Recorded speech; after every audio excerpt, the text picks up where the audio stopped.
Brahma's body is made of sound. Now what do you do? Sound, Prabhu? Yeah, how do you understand his body is made of sound? But we can understand a little bit. For example, Lord Shiva body is like us. Material things. But little more subtle. Not exactly like us, but subtle. And but you can understand that. For example, we have those. Nowadays we have that air curtain. We have this in hotels. You don't know air curtains. Yeah, by air they make curtains. So there's some machine and it puts a like very high speed air. Oh, really? Yeah. Nowadays they have air curtains. So, and also this defense, American defense, they have their walls made of their walls made of electromagnetic radiations. The walls made of radiations, so other radiations cannot penetrate. They're full protection. So walls can be made of radiations and curtains can be made of air. Why not bodies can be made of sound? She is disturbing actually. We have to. So like that. So Brahma's body is made of sound. Krishna's body is made of bliss. That's the idea. It's different. So it's very difficult to accept that fact. Even when Krishna was here, many people were seeing him, Shishupal, Duryodhan, and they thought he's like us. But actually, he was not like them. But due to illusion, people thought that he's like us. He's eating, he's sleeping, he's doing everything. So he's like us. Shishupal thought, he's nonsense. He's claiming himself God and he's not a God. And he also abused him, 99 times. So only very few people knew that Krishna's body is transcendental. So how come some people can perceive that his body is transcendental and many people are confused? They can't see that Krishna is not matter. Why it happens like that? So Vishwanath Chakravarti Thakur, he says there are two types of darshan of Lord. One darshan is Prakrit, what we see with these eyes. And if we see with this eye, if we see Krishna with the eyes of enjoyment, For us, He will manifest as matter. We will perceive Him as matter. Isn't it? If you want to enjoy matter, you'll be born in matter. If you want to enjoy flesh, you'll be born in flesh. So, if you want to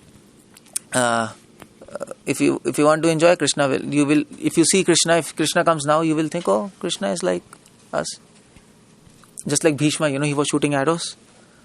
And when Arjuna was a charioteer, he was standing behind, Krishna was a charioteer. So those arrows, when they used to hit Krishna, blood used to come out.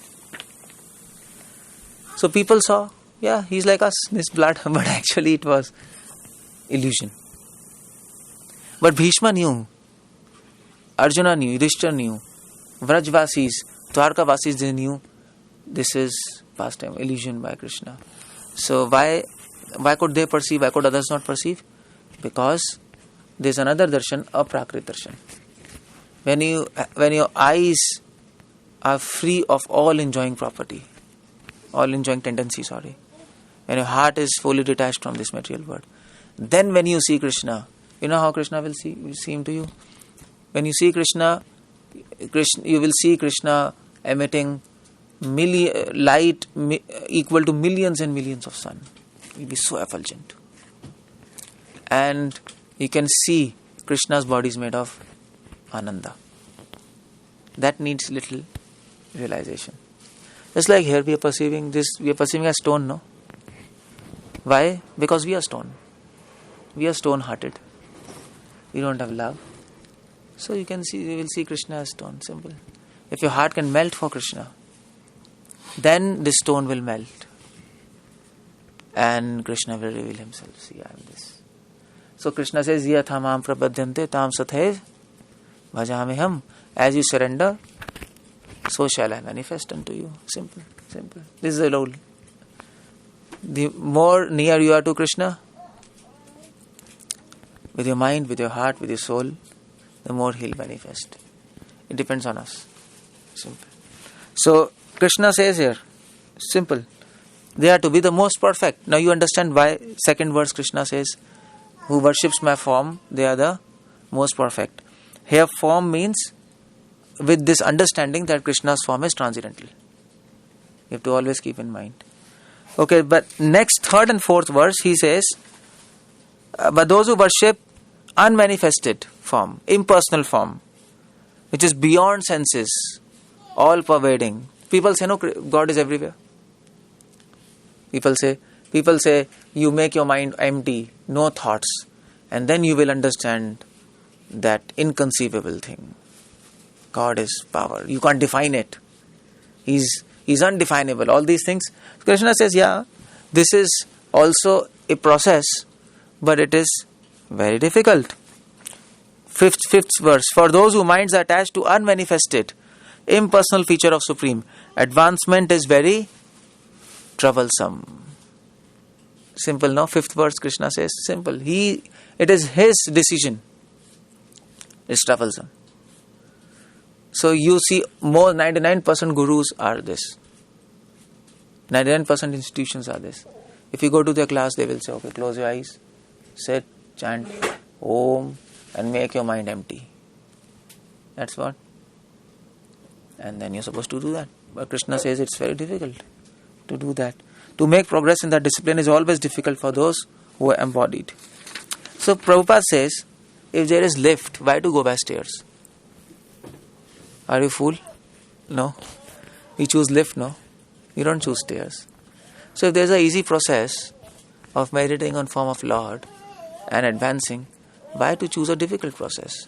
Until unless we are fool, Until unless we are attached to our own paradigm, our own biases, no? Who will do that? And that is why Krishna says in 6-7 chapter, but those who worship me, 6-7 verses, those who worship me, giving up all the activities unto me, being devoted to me without deviation, engaged in devotional service, always meditating upon me, my form, name, pastimes, having fixed their mind upon me. It's difficult to fix your mind, but we can fix our mind by chanting Hare Krishna mantra always. O son of Partha, for them I am swift deliverer from the ocean of birth and death. So nice. So Krishna says this process is very simple, but we have to apply it. Process is simple, application is difficult. No, it's difficult. So, if we can manage to apply this process in association of devotees in this modern age, Krishna is very easy to attain. Prabhupada says, if a devotee can practice this process nicely, if he can chant 16 rounds, if he can read daily, associate with devotees, Krishna will be in his fist. Prabhupada says, he can control Krishna. The one who controls entire universe, you can control him. Such a powerful process. Is there any process by which you can control Krishna? No. Is there all these jnanis who meditate on unmanifest, who want to empty their minds, can they control Krishna? No. They might become one with God, what they want, but we can even control God. Who is higher? Devotees, no? Devotees. So Krishna says, I am swift deliverer. This is nice. This is a good. We don't have to worry if we chant Hari. That's all. Simple. You don't have to worry. But you should know how to chant. That's the idea. And the most important thing in chanting is, always remember, when you chant, you have to think holy name of God and God is one. They are one. They are non-different. When you're chanting, you are with God. You have to remember that. Because we don't feel like that, no?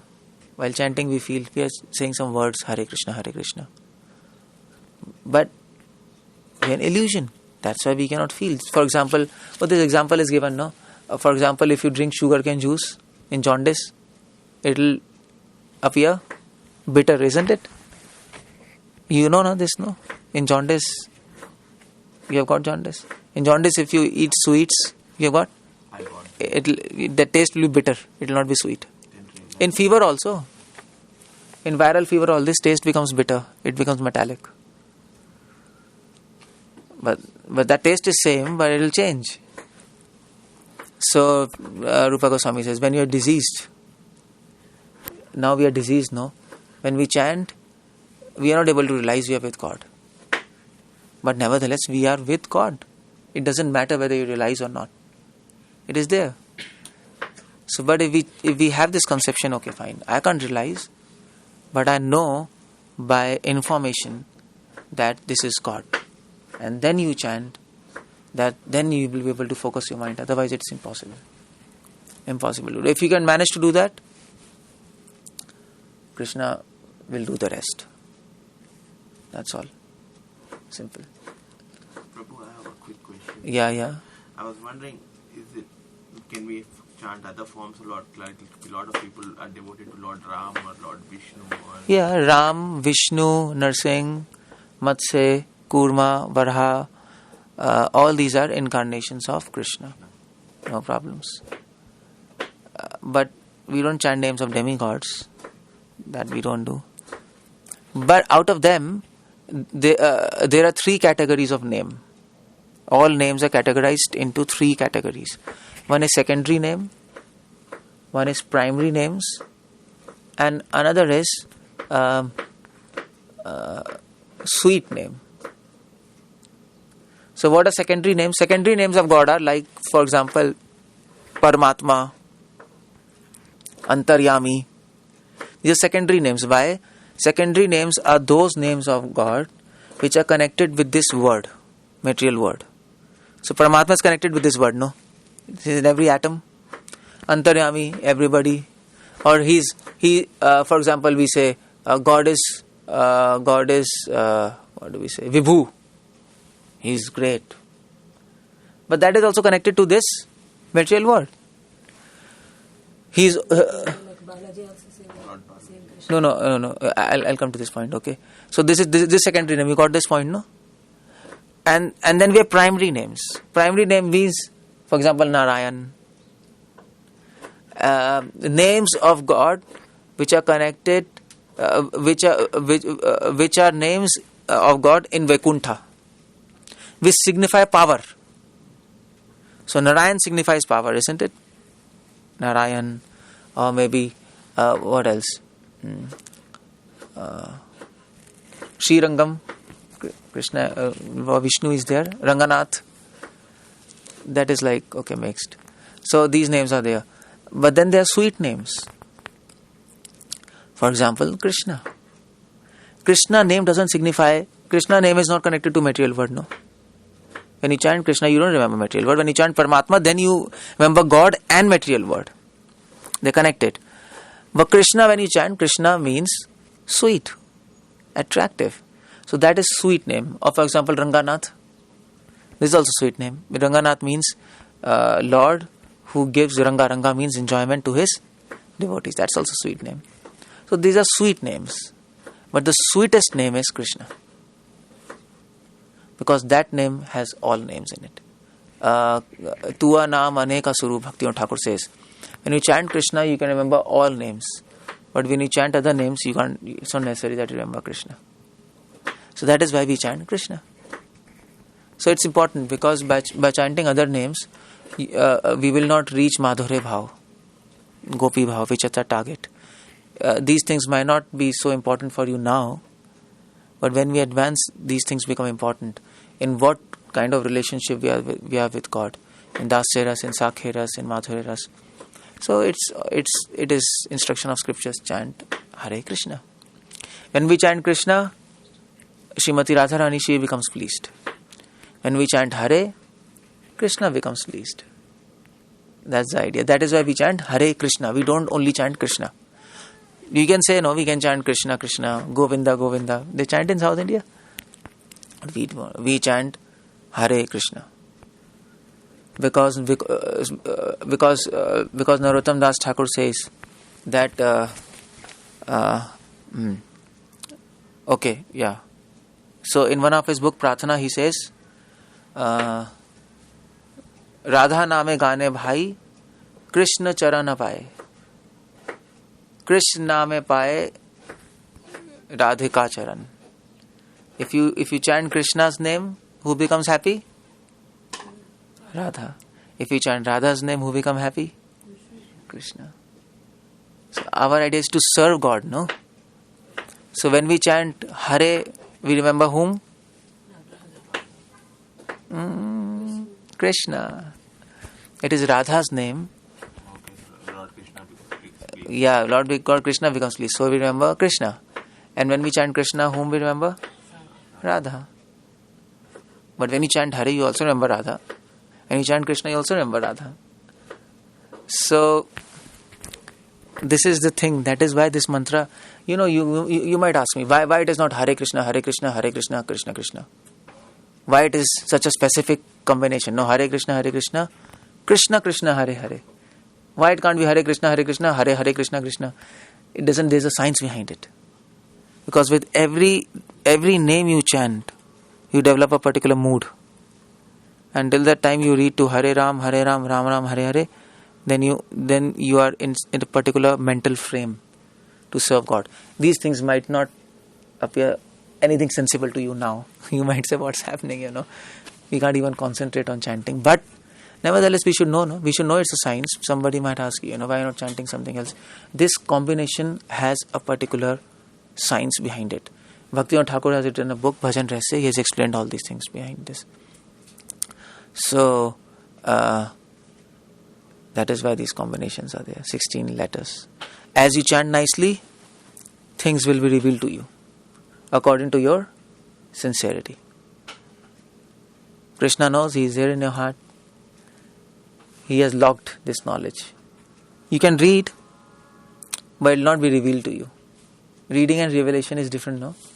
Okay, we can read, we are soul, we are not this body. But is it revealed?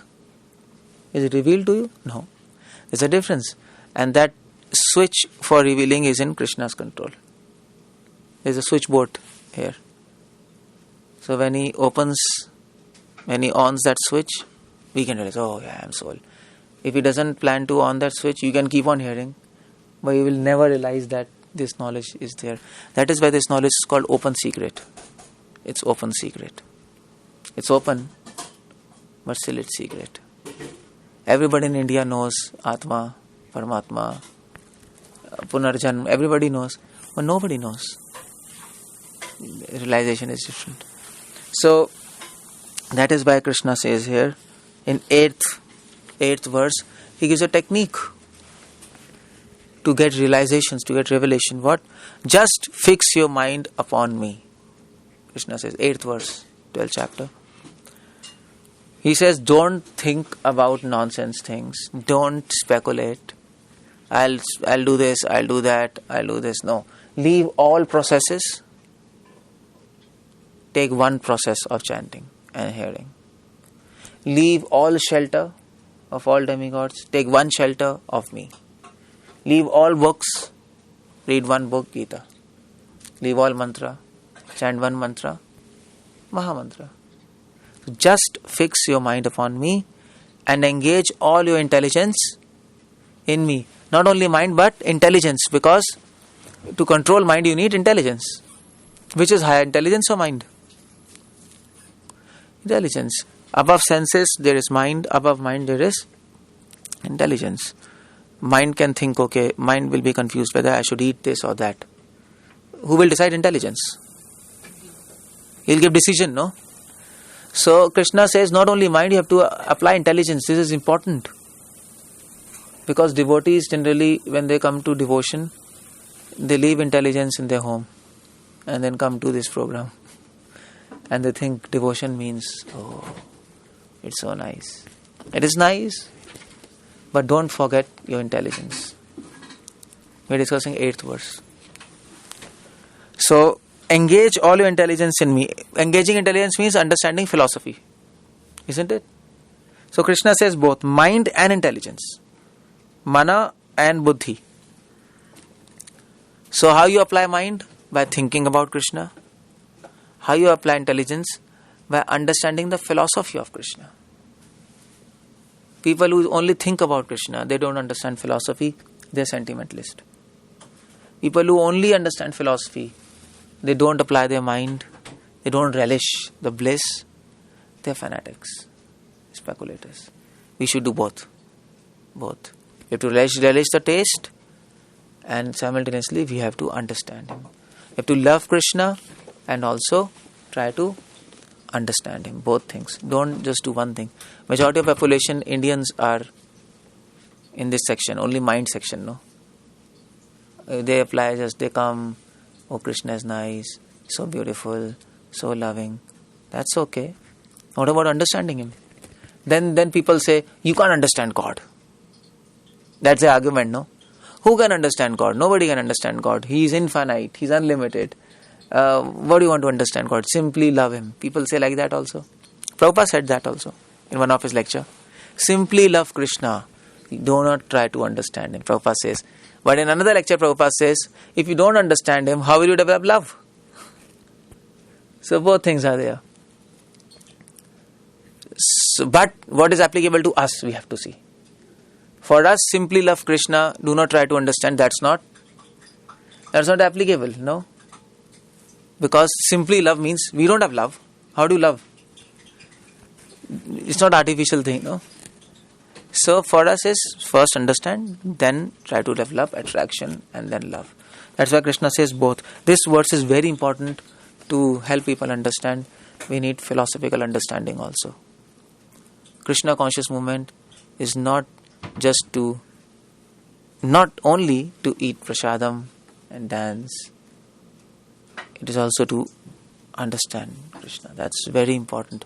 Srila Prabhupada says, the first business of temples, the first business of devotees when they come together is to discuss about Krishna. Otherwise we are like Christians, no? We come together, then we sing our chorus, whatever chorus, and then we have nice feast and go back. Though that doesn't help us, no? And you will discuss only when you know something. What you will discuss now? If you don't know anything, then no discussion. Speaker will come, he'll speak, you will listen, go back. To ask questions also you need some knowledge, no? If you don't have knowledge, you can't even ask questions or to talk about answers. So we have to read. Then confusions will come. You have to apply intelligence. Then asks, okay, this is the question, this is the question. It's very important to question. Okay, tell me, I'll ask you, what is important? What, how, where, which, why, when? What is the most important in this? Oh, okay. Anything else? You got my question? What is the most important? What? No. When? What is when? Okay, you are making flukes. But anyway, the most important for us now is why. Because what you know, Hare Krishna you have to do. What you have to do? This is stuck. How you have to do? This is stuck. But why people do not ask? Why should I chant? For example, I told you, chant Hare Krishna. Okay, I'll chant. But you never questioned why Hare Krishna. Why only like this, Hare Hare Hare Krishna? Why this combination? You have to always ask why if you want to advance. Always ask why. And people do not ask this. Because, you know why? Because people fear. Because sometimes it becomes complex, no? Why? Then you don't get answer, then you get confused.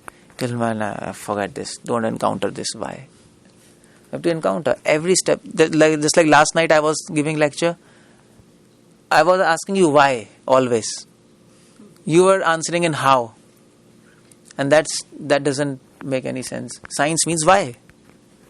Scientists ask why. How and what you can observe. But the next step is why. That will lead to hypothesis, no? And then theory.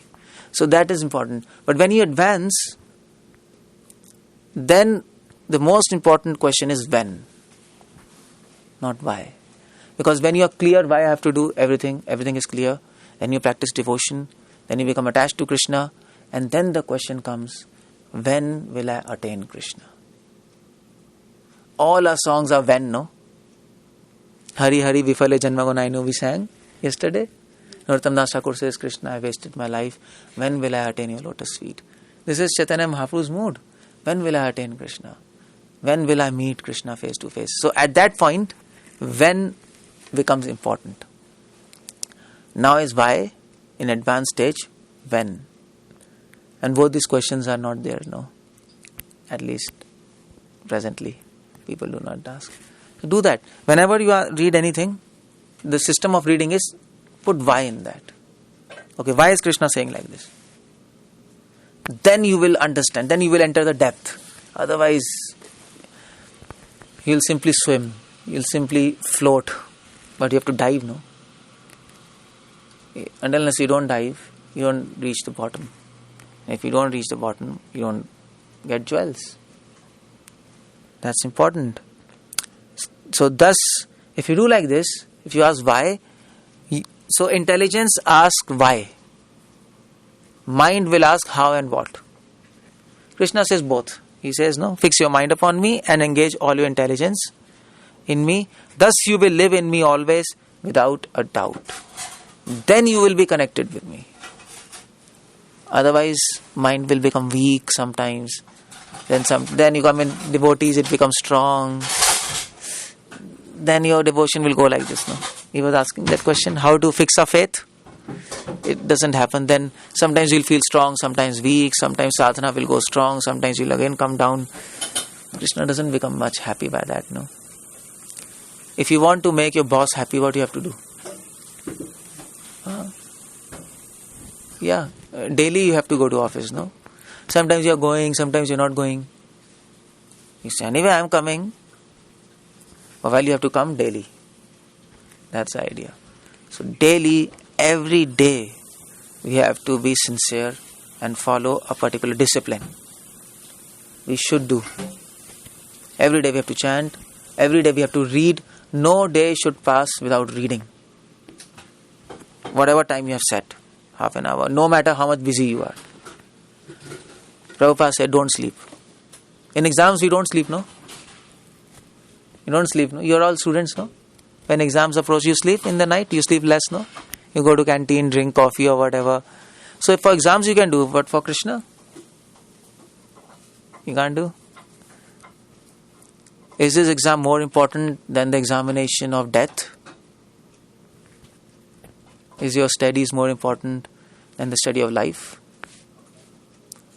If you can't do that, you're not entered the spirit of Bhagavad Gita. That's Bhagavad Gita. So keep in mind, this is life and death. That, what you're doing, that can change. But that's not life and death. You may think that's life and death. No money, no food. We'll die, but this doesn't happen. Everything is under control of Krishna. That will go on. Something will happen. But this thing, if we don't do, it doesn't happen. Your life is running by your destiny. We think we are running a life. That's illusion. So I'm not saying you just sit on road and don't do anything and money will fall from sky. It doesn't happen like that. Do things, but keep in your mind there's a destiny which is rolling my life. Everything is not under my control. But one thing is your choice. Devotion or no devotion. That is fully under your control. That's not by destiny. If you don't do it, will never happen. If you don't earn money, money can come. Sometimes it can come, no? Sometimes if you try to earn money, it doesn't come. So destiny works. But in devotion, destiny doesn't work. It is entirely your effort. If you do, you can do. If you don't do, you will not even advance 1 millimeter in devotion. It doesn't happen like that. So we have to put efforts. And how do you put efforts? Like this. So read nicely, make notes, ask why, come together. Whatever questions you have, you discuss. But for that, do your homework, And you all bring all questions ready and then discuss. So then it will be more interesting, Then it will be some stuff. Otherwise, if a random you ask questions, it is very superficial. You have not thought about it, Some question like this, like that, then it doesn't help each other. So Krishna says, if you do like this, I promise you, you will, even if you want to leave me, I will not leave you. That is Krishna's promise. Krishna will bring you back if we are sincere. And we'll also enjoy devotion. If we are so much engrossed in devotion, we'll enjoy that. Everybody likes diving. You have done diving? Scuba diving? No. It's very nice. It's very blissful. So, if you dive in the ocean of devotion, it's very blissful. So, that's why Krishna says in 9th verse, my dear Arjuna, O winner of wealth, if you cannot fix your mind upon me. Now, this is a question. Everything was nice till now, but the question is, we cannot fix our mind. So, what to do? It's difficult, no? Always. To always ask question why, it's again difficult. So then Krishna gives a solution. Krishna doesn't leave people. If you can't do this, finish. He gives an option. What's the option? Then follow regulative principles of Bhakti Yoga. Follow rules and regulations. Don't think rules and regulations is a burden. Prabhupada says these are rules and regulations for freedom. Freedom? Yeah, rules and regulations for freedom, not for bondage. So, you have seen this kite. So till the kite is bonded to that rope, you can fly it higher and higher. As soon as the rope is severed, it's cut, it will fall down, isn't it? Till the time you are following rules and regulations, you will go up. As soon as you stop following rules and regulations, you flout, you'll fall down. You understand? That is why it's very important. Prabhupada says, follow rules and regulations of devotion as like an army. Army people, they've seen their discipline. No? It's like, my God, their regime. You have to do like that. If you get up in the morning, you have to get up in the morning. Simple. That's all. Oh, somebody asked Prabhupada, when can we miss Mangal Arati? Mangal Arati, we do Mangal Arati in the morning. So Prabhupada said, when you are dead. Prabhupada was like that. So anyway, if you are not doing, no problem. For people who are doing, for devotees, don't miss Mangal Aarti. No matter how much you have work, no matter how much you are busy. At home, Prabhu, I do 7 o'clock. No. That's chanting I do first morning. Okay. My daughter. Okay. But it's good to at least wake up Krishna before sunrise. Because you have deities, no? Otherwise, you have to keep pictures. But deities, you have to be really careful. Because slowly, then we'll go in offenses. So Krishna will mind it, So, at least before sunrise, wake Krishna up. And then later you can do Aarti, that's okay, but he should be woken up. So like that, so you have to do. That's all. Prabhupada used to do. Prabhupada was a businessman, Prabhupada was a family man, but he was following rules, regulations strictly. He can rest afterwards, that's okay, But for you who are not doing Mangal Aarti, that's okay. You are chanting, okay, don't miss your rounds. For you it's like that. Mangal Aarti, all this stuff will come later, no problem. Never miss your rounds. Because Krishna will count. Krishna will not only count how much you are doing, Krishna will count how much you have missed. Uska bhi record, he will keep. And then he will see, how much. When you are not sincere, Krishna will say, okay. Then was switchboard, he will not on it. So what will happen? You will keep on reading, you will keep on doing things, but you will not get any realizations. Life can go on, People can do devotion, they have been doing devotion. Whole life you can do devotion, but with no results. That can also happen. No? If university, your attendance is not regular, they might not suspend you, but no promotion, isn't it? If you are insincere, isn't it? That will happen, no? So if we are doing sometimes, not sometimes, like this, Krishna will keep you with him. He is not a hardcore person. Okay, good. But he will not promote you. And if you don't get promoted, you don't attain love of God. That's all. We miss that opportunity to feel bliss, to feel completely satisfied. We'll miss that opportunity. So, whatever you're doing, if you're doing this much, it doesn't matter. But do it sincerely. No problem. Whatever you're doing, do it sincerely. If you're chanting one route, no problem. It's good. But do it sincerely.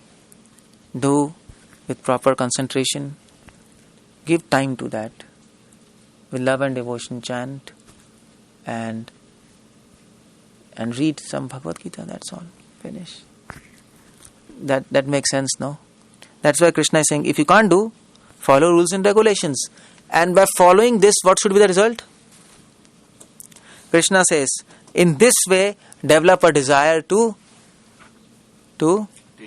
attain me. If you do devotion nicely, result will be, you will develop a desire to attain Krishna. This should be the result of devotion. Result of devotion is not to experience bliss. That is a side effect.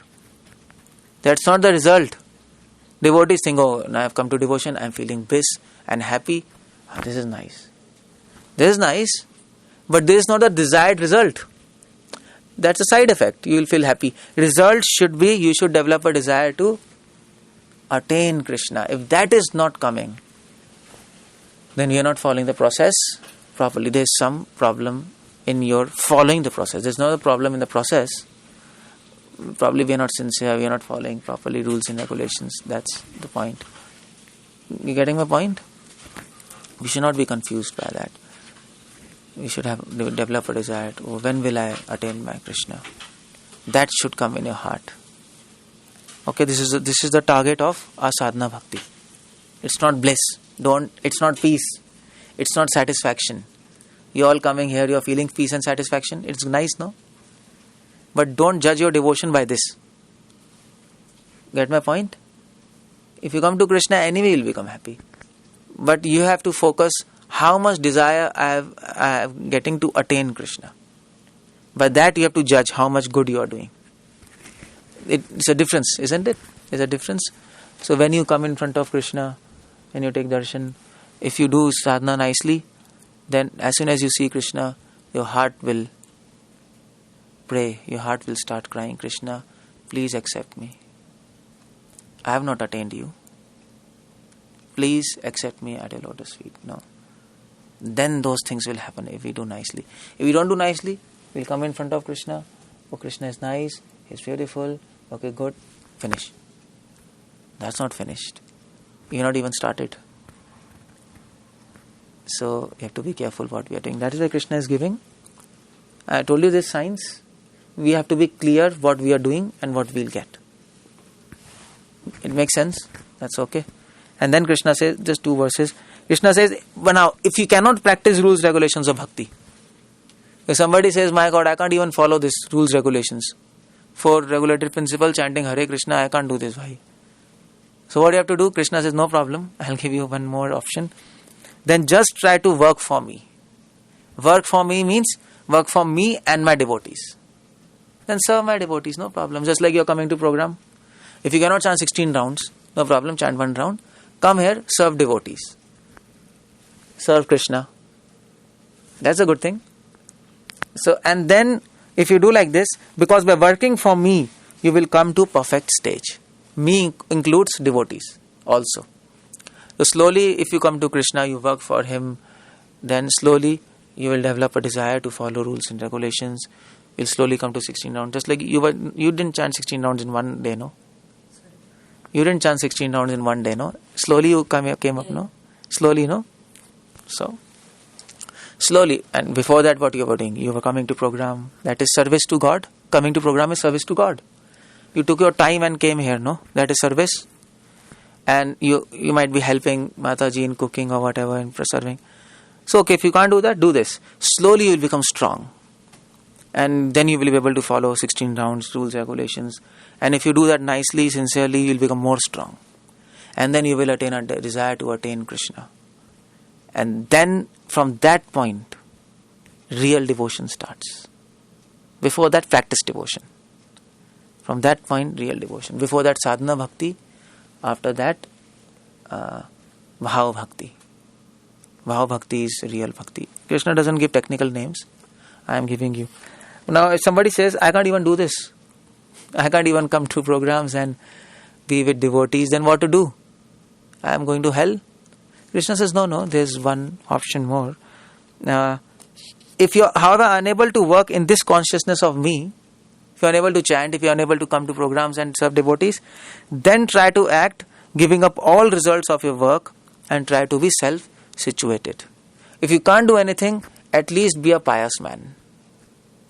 If you can't be a devotee, be a pious man, no? Don't do sins. At least this much you can do, Krishna says.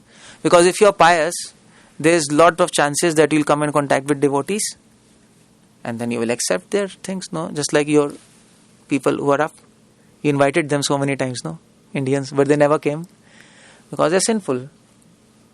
They like to enjoy, like to do sins, and that's why their mind is not prepared to come to Krishna. Why you all came? Because you are like little good people, no? You thought, oh, this program is good. God is good. You didn't have any idea of devotion, but you thought it is good, no? That I'm saying, okay, that makes sense. That's why you came. So, if you can't be a devotee, be a good person. But this option, he's not giving to us. You get my point? Now you might say, okay, Krishna says, if you can't be a devotee, be good. So I'm leaving, coming here and being good. This option he is giving to people who are not doing devotion, not to devotees. Keep in mind, no. This is the last option he has kept. If you can't do anything, then at least do this.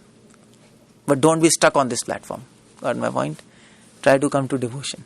I was wondering, Prabhu, can you define pious? I mean, I get be good, but I don't... No, pious means do charity. Okay. Like that. Help poor. That is pious. Okay. People do that, no? So those... People do that. They don't believe in God. Yeah, they don't believe. Many people are there who don't believe in God, but they do charity, they help people, they are good people. But if you ask, they don't believe in God. So, okay, fine. At least do that. But don't do sins, don't harm others. Then there's a problem. But the point is, only by being good, you can never come to Krishna. So this option, being good, this is for those who are doing nothing. But don't think by doing pious things you will come to Krishna. That's not possible. Because many pious people do not come to Krishna, isn't it? And many bad people sometimes comes to Krishna. Many sinful people come. So what is happening? If you're a good person, if you're doing pious, there are a lot of chances you will invite sadhus. At least good people, they invite sadhus. Now, even if they don't believe in God, they will invite saints. Okay, come to my house, purify my house, like that, with that mentality. And somehow then saints will give them some knowledge. If it clicks, it clicks. But sinful people will not even invite saints. Get lost, We don't want to see your face. But the point is, don't think by doing good work you got devotion. It was by the power of devotees we got devotion. Because no pious credits can help us to attain Krishna. Because many pious people go to Balaji, no? They go, no? To do what? To do business. Balaji, I'll give you this much money in hundi and return should come. That's Balaji. So, but they can't get devotion. Why? Because devotion you can get by mercy of devotees. That's the only way. Devotion comes from devotion. The cause of devotion is devotion. That's all. It's not pious credits. So, Krishna says, do pious credits because there's a possibility to get association of devotees, not devotion. Saints. When you come in association with saints, if saint is if devotee is powerful, he will infuse devotion in your heart. So this shloka is important. We have to keep all these things in mind. Sometimes pious credits can become an obstacle in devotion. No? Sometimes if you're charitable, if you're a very good person, sometimes you become attached to your own goodness. Krishna says in 17th chapter, people start thinking, I am good, I have to do good. For example, Yudhishthira Maharaj. Yudhishthira Maharaj was attached to speaking truth. Krishna told him speak lie, but he couldn't. So sometimes good also becomes an obstacle. Bad is anyway obstacle. So devotees do neither good, neither bad. They don't do both.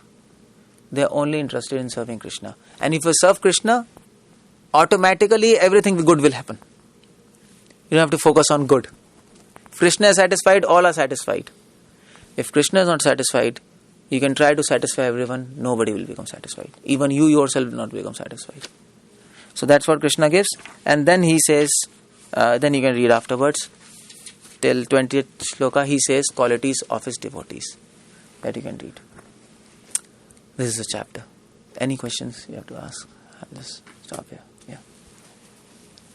Question related to why is I'm a Brahmin and I was told in my childhood that I need to practice Sandhya Vandanam. Oh yeah. Why is that introduced if it's not required here? Yes. Yeah, actually in Dharma Shastras there is something called Sandhya Vandanam. Brahmanas do.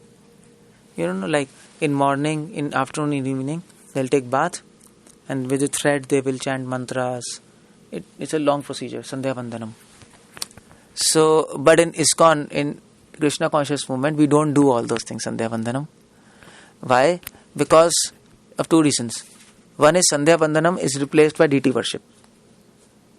So, Brahmanas do Sandhya Vandanam 3 times, we do deity worship 3 times. At least 5 times actually. So, that replaces Sandhya Vandanam. Sandhya Vandanam is more of impersonal type, no? There's no deity, nothing, you have to chant mantras in a ritualistic way. But here we are doing the same thing, but with love and devotion. So that fulfills. It doesn't go against Dharma Shastra. And the second thing is, I'll give you an example. Suppose, if you're going on road, if there's a red light, you have to stop. Stop or not? Yes. In your car, isn't it? If you're going in a plane, do you have to stop for a red light? Stop your plane. You will fall down, you will die. So, it depends on what path you are going. So for Brahmanas, Brahmanas follow the path of Karma Kanda. Karma Kanda section, Dharma Shastra. If you follow the path of Dharma, then all these rules are necessary. You have to do. But if you're following the path of Bhakti, it is like flight. You don't need to do all these things. You are beyond modes. So these rules do not apply on a devotee. And that is also said in scriptures. In Bhagavad Gita, Bhagavatam, Krishna says, people who are surrendered to me, they don't need to do these detailed rules. So that's, you got this understanding. So you have to choose on what path you are. You can't do that. You can't do like that. That on, if your path on devotion and still you do Sandhya Vandanam, then it's like stopping on red light. You will fall down. You can't mix both things. You have to see where you are. That's the idea. And then you have to follow. That's why we need a guru. We need spiritual master. We need some teacher. We need some guidance. Otherwise it becomes so hodgepodge. And then we don't advance. So, got my point? No need. You end up wasting time. No. I got the point, but... You do Sandhya Vandanam? Yes. Okay, now you do, no problem, and chant Hare Krishna. Slowly read books. It will come. You'll understand, no problem. Slowly and steadily. You can leave, not immediately. Don't do that. Slowly you will understand knowledge, gain conviction, you will yourself understand. Read Gita, chant, do your stuff, no problem. Things will come. But this is the logic. Why? Okay, anything else? Yesterday you were saying, like in the first chapter, Arjuna puts morality about devotion. Yeah. Can you summarize again, if you don't mind, All the chapters? Oh. I mean, just quickly, just what is the point of the second chapter? No, first chapter, Krishna puts morality above devotion. Or Arjuna puts morality above devotion. Arjuna says, I'll not fight. Krishna says, why? Because I'll kill my guru. That's moral conduct, no? I'll kill my brothers. That's again moral conduct. If everybody dies, all female become unmarried. All female become widow. And then they'll spoil the society. That's moral. So he was thinking in terms of morality, not in terms of surrender. That Krishna is saying, I should fight, so I should fight. I should not think about all those things. So that was his problem. And Krishna diagnosed it. His problem was not limitation, not weakness. That's okay. So in second chapter then, to treat him, he starts with the knowledge of soul. Because morality comes at the level of body. Morality, suppose if you are in a jungle, you are alone, no society. So if you are in a jungle, no society, nobody. Do you need morality? You don't need morality, no? There is nobody. You don't need moral conducts. So moral conducts come when you have a society. Society means that you are on bodily level. You are identifying with society. I am a part of this society, so I have to do this, I have to do this, I have to do this. When you consider yourself to be part of this society, to part of this material world, you are connected to matter, body. So that's why Krishna first says, to raise him from the level of morality, he first raises him from the level of bodily concept of life. That will solve the solution. So in second chapter he gives the knowledge of soul. And then in the third chapter he says karma yoga, action. So he says, okay, now you have got knowledge of soul, but now you have to realize it, isn't it? Simply by hearing. So how to realize? You have to do some action. What kind of action? Okay, chanting. This is action. If you keep on reading Gita and don't chant, nothing will happen. Oh, you want paper? You want pen? So, you got my point? So, action. Like chanting. Or action in this material world. So, how to act in this material world? Because we have knowledge of soul, but nevertheless, we are associating with matter, isn't it? And we have to associate with matter. So, how to associate in matter in such a way so that we don't forget this knowledge of soul? That That art needs to be required. Now, either you leave everything, go to cave and sit and close your eyes and finish it, then you don't need action. But that's also not a good solution, Krishna says, because if you go in your cave, you have left this word, but the word has not left you. Because that's there in your mind. What do you do with your mind? You'll sit in your cave and think nonsense. So it doesn't help. Krishna says leaving everything doesn't help. You have to do action. If you don't do anything, still for living, you have to do action. You have to beg. You have to eat food. Something you have to do. And as soon as you come in contact with matter, there's all chances to forget soul. So what is that art? To associate with matter, at the same time not be influenced by that, and maintain that knowledge of soul. That is Karma Yoga. The art of action. The yoga of karma. You got my point? Could you repeat that again? The last sentence. Karma Yoga means the art of doing action. So for example, suppose now we are eating food, isn't it? So if you eat food, you are associating with matter, no? Food is matter. If you're taking inside matter, and there are always chances you can get involved in the taste. You can forget I am soul, no?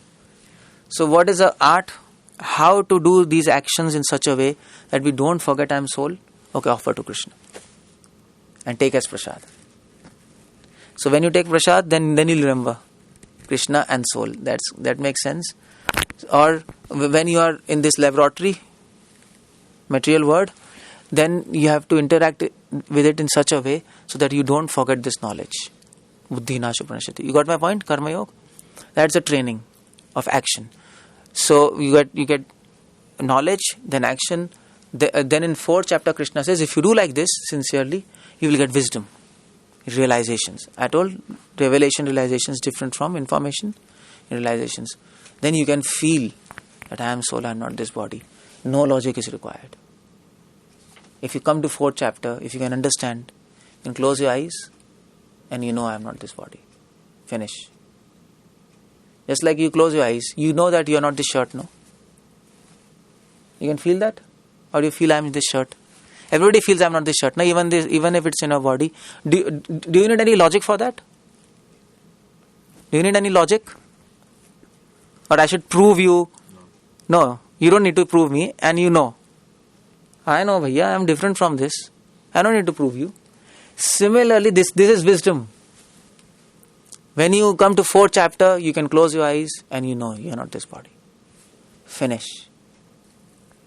But to come to this platform, you need good action and good knowledge, good devotion.